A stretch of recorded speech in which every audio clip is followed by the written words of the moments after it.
Yeah, you guys were bringing up. I see some people talking in the chat about James Gunn. Um, it's wonderful to see that James Gunn is might be over. Everything that people have been saying now, and people were trying to shout them down as though, no, shut up, that's just conspiracy theory, blah blah blah. You're just a Snyder, bro. Uh, no, it was true. He was originally given the keys to the kingdom at DC. He was in charge of the entirety of their DC everything. Um, he was going to make the Batman Brave and the Bold. He was going forth with all these, new DC characters he was going to enlist. And then when Superman Legacy came out, I refuse to call it just Superman because it's not. That Superman is the classic Richard Donner, Christopher Reeve film. James Gunn doesn't get to come in and put his little stamp on it. And it's just like Snyder. He came in thinking, dude, I got this. Oh, this is going to be so famous. He was so smug about it, just as Snyder was. Thinking that this was going to be the greatest thing ever, and and he was trying to put his name all over it and everything. And I don't know what he was smoking, thinking that his take on Superman was going to be well received because it was crap. And I don't care that it was a lighter touch than the horrible darkness we got from Snyder. Yeah, that's a good move towards the right direction, but not if you don't implement it correctly.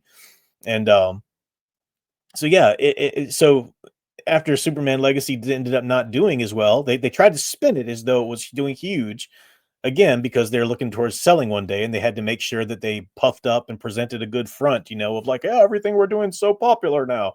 But it didn't make nearly the amount of money. It did not even outsell Zack Snyder's Man of Steel, which is like, just from a bit, like, as a Superman fan, I don't care how well Zack Snyder films might have done, and they didn't do as good as they should have done. A Superman and a Batman movie together, a Justice League movie. These movies should have done incredibly uh, big money, but even Man of Steel was incredibly divisive when it first came out. But it doesn't even matter to me as a Superman fan. I don't care how well they did. The reins should have been taken away from Zack Snyder because he was deconstructing the snot out of these great, beautiful, iconic characters. But let's just pretend that you're just looking at it from a business standpoint. It doesn't make sense to take the reins away from one director if the next director you call in can't even bring you in more money. Like, that's the whole point. From a executive's mind, they don't care about the characters. They don't care about how well the characters are being treated or how good the stories are. They don't give a crap about that. They give a crap about how much more money they can get. So yeah, from their perspective, if the new guy they bring in can't even outsell the old guy, and then suddenly you hear James Gunn talk about things differently. Well, yeah, my Superman saga is what I'm mainly interested in. He even said he wasn't going to do a Superman sequel. Superman was just the first stepping stone of his greater DC universe. And then suddenly he's just talking about his Superman sequel that he's going to do because he got demoted. He was quietly demoted behind the scenes. They didn't want to make a big deal out of it out front, but they did that because he just wasn't selling. And then with his whole stupid Peacemaker series, uh, going off the deep end with his politics and his woke agenda and incredibly non-child friendly content in the Peacemaker series, which he said was vital and connected to the Superman movie. So this Superman movie that people are going to bring their kids to, and he's saying, "Hey, everybody, you need to go follow the Peacemaker series because that's continuing the story and it's going to be vital connective tissue." And then you got freaking orgies on screen, and all this kind of garbage stuff in the Peacemaker series. So yeah, he's done. And now that they're looking to sell, depending on who they sell to, it's very possible that they could say, yeah, we're not continuing with your stuff. Everything's up in the air at this point. It depends who they sell to. It depends what that person says. I would love it if that person said, yeah, we're just killing your sequel and everything. You're out of here.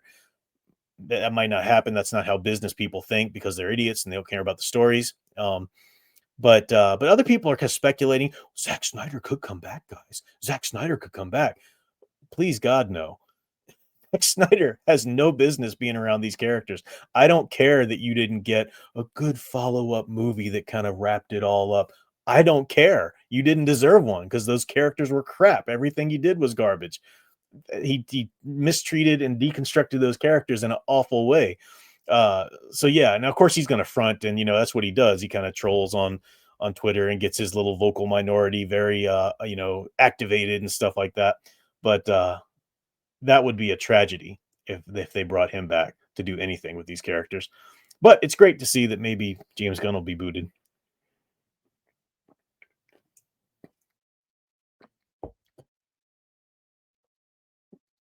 Yeah, you're right. Creature Commandos was the start of it. I refused to watch that too because I knew how he was treating Superman. Creature Commandos was such a great comic back in the day, and and again, he looks at the DC universe and he wants to call it gods and monsters. DC Universe is iconic hope.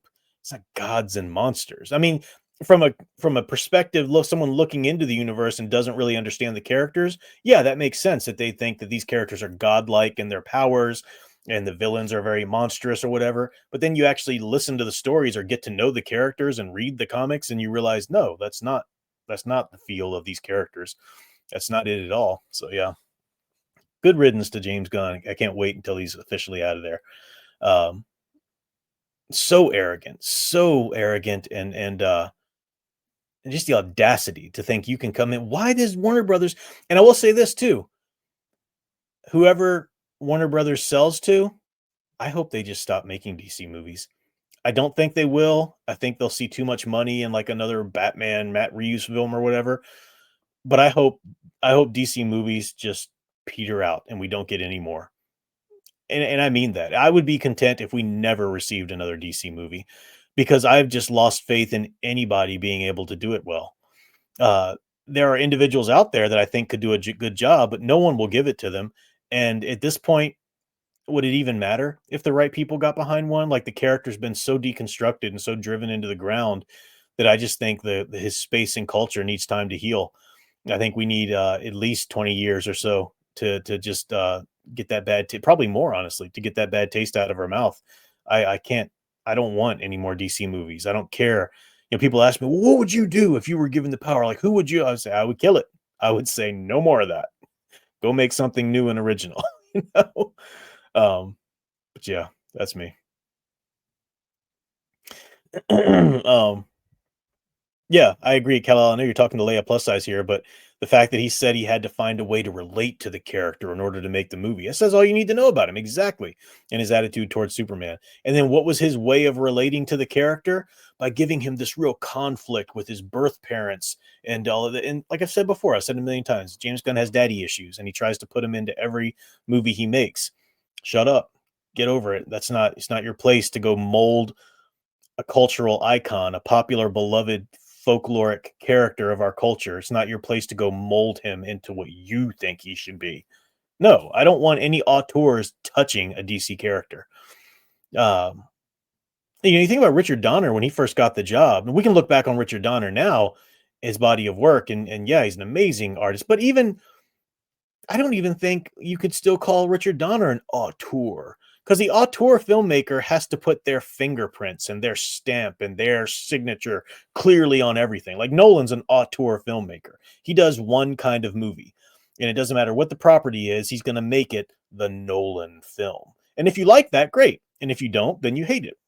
But Richard Donner, look at how varied his movies were. It's not that he didn't put a lot of himself into his movies. It's not that he wasn't an artist or that he didn't have, you can certainly see Donner touches in his movies, but he wasn't about taking a property or a material and molding it into the Donner view. No, he wasn't that at all. I mean, freaking The Omen, horror, Superman, beautiful, iconic superhero movie, The Goonies, something that's for kids, Lethal Weapon, buddy cop, adult films and so forth. Not adult films, but you know what I mean, for grown-ups. I mean, he was able to do so many different kinds of things. That's the kind of director that you would need if you were going to get somebody to do another DC movie. Any of the characters, I don't care which ones. But for James Gunn to look at it and go, "We need a Clayface movie." We don't. you know? Clayface is a great character, don't get me wrong, but like that's what you looked into the DC universe and thought, we need Clayface. Just tells me again all I need to know about you. Well, that's true. If it shows us that the Clayface movie has to come out because they're already filming it. They had already finished filming the Batgirl movie too, though, and they dropped that, canned that, and wrote it off as a tax write off. So I, mean, I don't think that's going to happen to the Clayface movie. I'm pretty sure the Clayface movie is going to come out, but anything could happen.